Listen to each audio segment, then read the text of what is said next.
कतरियों का tanker hit हुआ, दूसरा सऊदी भाइयों का टैंकर हिट हुआ, वही तेल लेके जा रहा था, उसको भी ठोक दिया, और तीसरा भी टैंकर हिट हुआ। अब ये तीसरा टैंकर किसका हो इस पे मेरे को डिटेल नहीं है, कंफ्यूजिंग क्लेम्स आ रहे हैं, बट जब तक मेरे पास क्लेम नहीं, बट तीसरा टैंकर भी हिट हुआ, मोस्ट प्रोबब्ली ऑयल या गैस का टैंकर है ये प्रॉब्लम। तो 3 टैंकर कंफर्म्ड हिट हुए 24 घंटे में, और किया किसने? बस आपके शरीफ आईआरजीसी वालों ने, जो बहुत शांति दूत हैं, जिन्होंने एमओयू साइन किया था, हम किसी भी टैंकर को, किसी भी शिप को हिट नहीं करेंगे।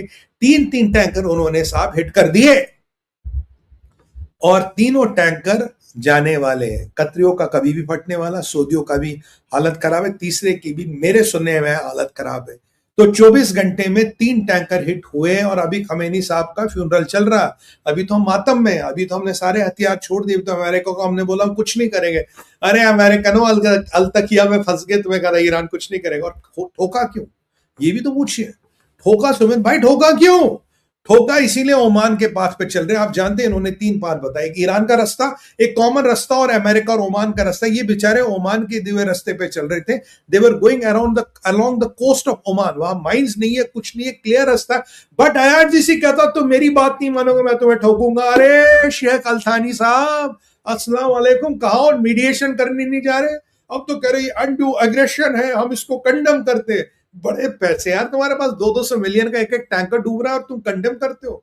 मोहम्मद बिन सलमान तो देखो, मैंने कहा था कभी ईरान को पैसे नहीं देंगे, और सलमान साहब आपको अपना डेलीगेशन नहीं भेजना चाहिए था ईरान। आप 2 दिन पहले अपना डेलीगेशन भेजे, डिप्टी फॉरेन मिनिस्टर को भेजे, 2 दिन बाद 48 घंटे में आपका टैंकर डुबा दिया उन्होंने। आईआरजीसी पे किसी के बाप का कंट्रोल नहीं है। जब से डिसेंट्रलाइज हुआ, मैं शुरू से कह रहा, नोबडी कंट्रोल्स आईआरजीसी। आईआरजीसी किसी के कंट्रोल में नहीं। तीसरा टैंकर भी हिट हुआ, and this is the first and fundamental violation of the MOU. Because MOU का पहला वायलेशन, अगर कोई भी टैंकर हिट हुआ, इट्स एक्ट ऑफ वॉर, युद्ध शुरू होगा। ये एमओयू का पहला पॉइंट। और याद कीजिए, जो लास्ट टाइम युद्ध शुरू हुआ था वो भी ऐसे, और ट्रंप ने क्या कहा था, आधे 1 घंटे में तुम्हारे सारे ब्रिजेस, आधे घंटे में पेट्रोल, और 1 घंटे में power station. It will take less than an afternoon to finish everything in Iran and get bomb it back to storage. But I don't want to disturb 91 million people. 9 crore लोगों की जिंदगी खराब नहीं करना चाहता, बट अगर करनी पड़ेगी तो कर भी सकता हूं। ये बिल्कुल डायरेक्ट कहा ट्रंप साहब ने। और सेंटकॉम ने क्या कहा? सेंटकॉम ने सर मल्टीपल ड्रोन्स और क्रूज मिसाइलों को रोका है आज, वरना और टैंकर हिट होते। सेंटकॉम का स्टेटमेंट आया, मैंने मल्टीपल ये क्रूज मिसाइल्स और ये यूएवीज रोके। अगर मैं नहीं रोकता, more tankers would have been hit, it would have been a complete disaster. So CENTCOM has prevented a big disaster from happening. यानी कि अमेरिकन्स वर बिजी। इंपॉर्टेंट चीज, Trump go. What do I mean by Trump go? क्या Trump will say go for the किल? अभी बात हो रही है, पीट हेग्सेथ नेटो के समिट से इधर उधर घूम रहे, देखे नहीं गए। पीट हेग्सेथ माना जाता है इन सम मेकशिफ्ट कंट्रोल रूम और व्हाटएवर। सेंटकॉम की मीटिंग हो रही है, डायन क्रेन, ब्रैड कूपर, जनरल जमीर से बात करें इजराइल में, and it can start now. मैंने आपको बोला था, जरूरी नहीं है कि खमेनी का फ्यूनरल निपटे तभी जाए। Now there were reason as the ships are attack. इनके पास रीजन है, कैन दे स्टार्ट नाउ। सवाल है, क्या ट्रंप अभी अटैक का आदेश देगा या नहीं देगा? यलगार करेगा या नहीं करेगा? सवाल ये है, क्या ट्रंप आदेश देगा? मुझे लगता है कि ट्रंप आदेश देने वाला है यलगार का। यलगार होने वाली है, क्योंकि फंडामेंटल वायलेशन ऑफ प्रिंसिपल्स है। तो भाइयों, अगर यलगार ट्रंप का आदेश देगा तो 11 को मीटिंग होगी क्या? अरे वो तो वैसी नहीं होनी, पूछो क्यों। 11 को मीटिंग तब होती जब अराची और गिलाबाब जाते। उन्होंने किसी minister of interior, minister of state को ढूंढा, बोला ये जाके बात करेगा। अब जेडी वंस थोड़ी आएगा मिनिस्टर ऑफ स्टेट से बात करनी, कुशनर आएगा नहीं। लास्ट टाइम उनका पोपट बना दिया है कतर में, वो बैठे रहे होटल में, रमी खेल रहे थे। ये विटकॉफ और Gerald Kushner, nobody from Qatar turn. फिर उन्होंने बोला जी टेक्निकल नेगोशिएशन हो रही, फिर कतर ने बोला न्यूक्लियर बातचीत होगी। फिर पाकिस्तानियों ने बोला नहीं जी, अब हम न्यूक्लियर पे भी बात करेंगे। ईरान ने बोला जी गिलाबाफ नहीं आएगा, क्योंकि गिलाबाफ ने एक स्टेटमेंट मारा आज। अब गिलाबाफ ने क्या स्टेटमेंट मारा? गिलाबाफ कह रहा है जिन्होंने इमाम खमेनी का मुकद्दस खून बहाया उनका खून बहेगा। यानी कि सीधा सीधा गिलाबाफ कह रहा है ट्रंप और नेतन्याहू का खून बहेगा। यानी कि आप जेडी वेंस को कह रहे हो जो तेरा बॉस है, we will get rid of him. तेरे बॉस का भाई हम खात्मा करने वाले हैं। तो आपको लगता है जेडी उस मीटिंग में बैठेगा? जेडी को उस मीटिंग में बैठना चाहिए। बाकी इसराइलियों ने तो, आप जान इसराइल की तो मैंने आपको बता दी थी, अरे इसराइल कहाँ रह गया, अरे इसराइल तो ट्रम्प अभी आने वाला। तो उन्होंने कहा कि अब जेडी तो उस मीटिंग में बैठेगा नहीं, और गिलाब बाफ ने पतली गली पकड़ ली, कहता मैं तो जान नहीं रहा, उसको मौत का डर है, मुझे मुझे इसराइल ठोक देगा, और पता नहीं ट्रम्प का दिमाग कब खराब बोलेगा ठोक दो। इसलिए गिलाबाफ जा ही नहीं रहा, गिलाबाफ ने पतली गली पकड़ी है और कह रहा भाई मैं इसको भेजूंगा। कोई गारंटी नहीं, 11 को मीटिंग होगी, ईरानी आ रहे, कतरी आ रहे, कौन आ रहा है क्या रहा, उससे पहले वो सब धनाधन शुरू हो जाए। मेरे को तो लगता है आजकल आज रात में धनाधन शुरू होने वाली है।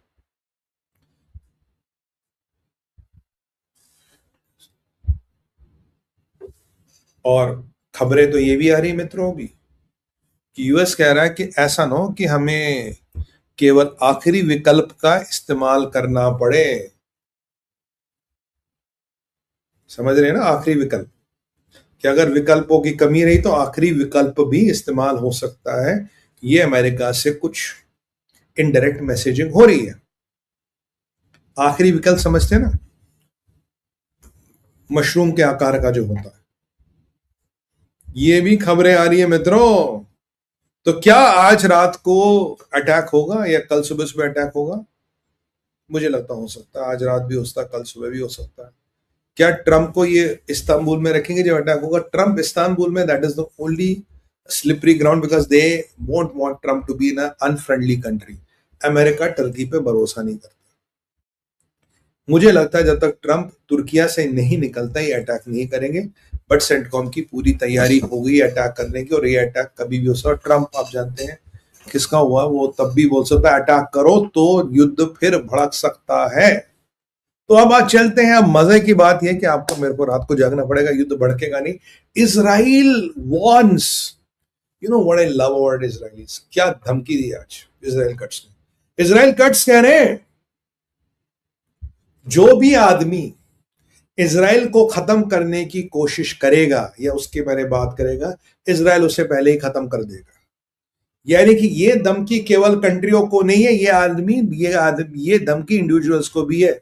आजकल कौन इसराइल को खत्म करने में लगा? तैयब अर्दोगन, फिदान हकान और उसका इंटीरियर मिनिस्टर। सीधा सीधा उनको धमकी दी है कि ऐसा नो बेटा, तुम ही ऊपर निकल जाओ, तुम्हारा ही टिकट काट दिया जाए। तो इसराइल ने कहा अगर कोई इसराइल को खत्म करने की सोचेगा, इसराइल उससे पहले जाकर उसको खत्म कर देगा, एलिमिनेट कर देगा। बिल्कुल डायरेक्ट धमकी दी है तैयब अर्दोगन को और फिदान हकान को और इसको, और ये उन सब शक्तियों को जो इसराइल को खत्म करना चाहते हैं। यानी कि रेटोरिक बढ़ रहा है। मुस्तफा खमेनी को तो बोल ही दिया कि भाई you are a marked man, तेरे पे तेरे निशाने पे तो ये लगा। ईरान में जो आज खमेनी का फ्यूनरल हुआ, उसमें ट्रंप, जेडी वेंस, ये लारा लूमर, आपका लिंडसी ग्रैहम, बहुत से लोगों के पुतले निकाले गए जिन पे मार्क बनाया गया, और खूब चंदा इकट्ठा किया जा रहा है किसके मारने के लिए, कितना पैसा चाहिए। चंदा इकट्ठा हो रहा है साहब, चंदा ये करना हो रहा है, राइट। और नेतन्याहू अभी आपके कहाँ जा रहे हैं? यूएस जा रहे हैं, और ट्रंप तब तक नेटो के समिट से होएगा, और नेटो में कुछ गड़बड़ हो रही है, मैं आपको बताने वाला हूँ। नेटो में क्या गड़बड़ होनी मैं आपको बताने वाला हूँ। तो इसराइल ने ब्लैंकेट धमकी दे दी है, अगर यार छोड़ो, नाम लेके क्या बोलना, जो भी बोलेगा हम ठोक देंगे। That is the way to do, that is the way to do, क्योंकि उस क्षेत्र में वही भाषा चलती है। ये हमारा क्षेत्र है ना, उनका क्षेत्र है, वही भाषा चलती है। अब इनकी सिट्टी पिट्टी गुम हो गई कि इसराइल ने धमकी दी थी। आप जानते हैं इसराइल कुछ भी कर सकता है। फिर कई बार जहाज गिर जाता है, फिर कई बार गाड़ियां पलट जाती है, फिर कई बार कोई टब में गिर के मर जाता है, कई बार किसी को शेवर चला रहा तो बिजली का झटका लगता है। ऐसे कई सारी घटनाएं होती हैं। किसी की चाय में कुछ डल जाता है, ऐसा नहीं कि जाकर ठक ठक कर दो। बहुत तरीके हैं, और मोसाद के पास तो बहुत तरीके, उनका बहुत स्पेशलिटी है कुछ। और बहुत सी फाइल्स तो दुनिया में, आप जानते हैं मोसाद ने डिक्लासिफाई नहीं की अभी, हमारे रॉ ने भी की नहीं। और ये फाइलें वही है जिनमें वो नए नए तरीके हैं आत्मा का परमात्मा से मिलन कराने का। तो इनकी तो अभी लगी पड़ी है, राइट। ये इजराइल की धमकी है भाई, बिल्कुल क्लियर आ गई, सबको आ गई है। और ये नेतन्याहू के अमेरिका जाने से पहले इन्होंने धमकी दी है, ठीक है जी। अब आते हैं तुर्किया। तुर्किया में क्या हो रहा है साहब? तुर्किया में हो रहा है नेटो का समिट। तैयब अर्दोगन बड़ा खुश कह रहा ट्रंप यहाँ आएगा, ट्रंप को लपेटेंगे, ट्रंप को पूरा लपेटेंगे, निचोड़ के भेजूंगा। ट्रंप भी खिलाड़ी, मैंने आपको ट्रंप इसको लॉलीपॉप देगा।